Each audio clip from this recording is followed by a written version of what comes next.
Hello friends, welcome to Nisha's Tamil.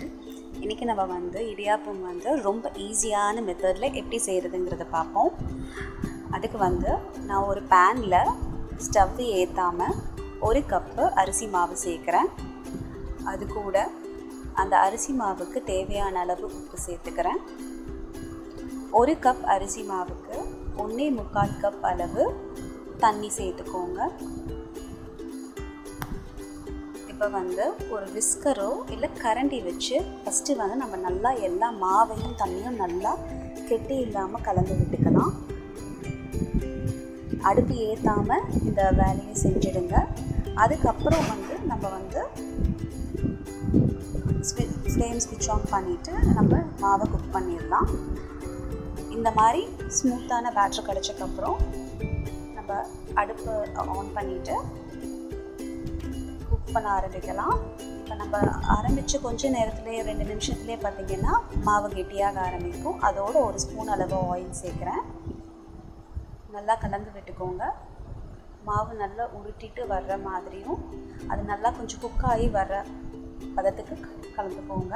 இந்த மாதிரி combine ஆகி வரும்போது அடுத்த 2 நிமிஷத்துலேயே மாவு நம்மளுக்கு குக் ஆகிடும்.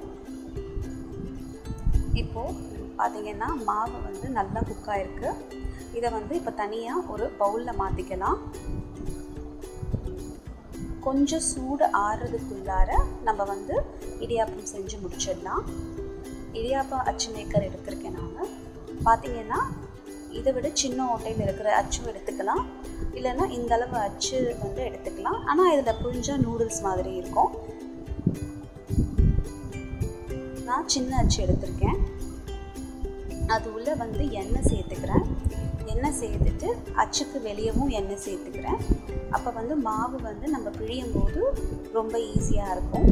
மாவோட அரை போர்ஷன் எடுத்து நான் இந்த மாவு குழியில் சேர்த்துக்கிறேன்.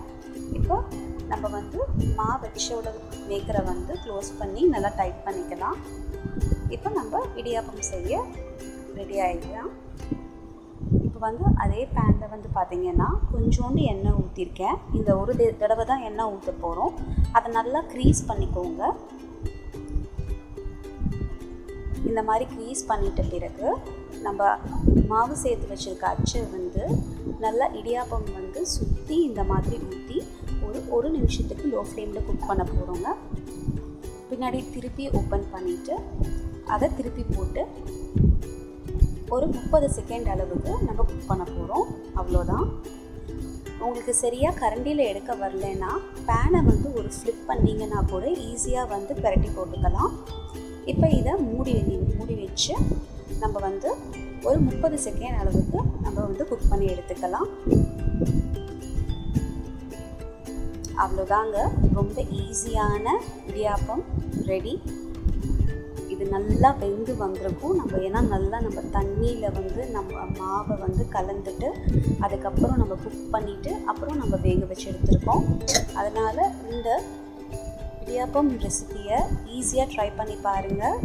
கண்டிப்பாக உங்களுக்கு பிடிக்கும். பாருங்கள் எவ்வளோ உதிரியாக நல்லா ஒட்டாமல் வந்திருக்குன்னு. நிஷாஸ் ஃபுட் ஹட் தமிழ் சேனலுக்கு சப்ஸ்கிரைப் பண்ணுங்கள். பக்கத்தில் இருக்க பெல் ஐக்கான் ப்ரெஸ் பண்ணுங்கள்.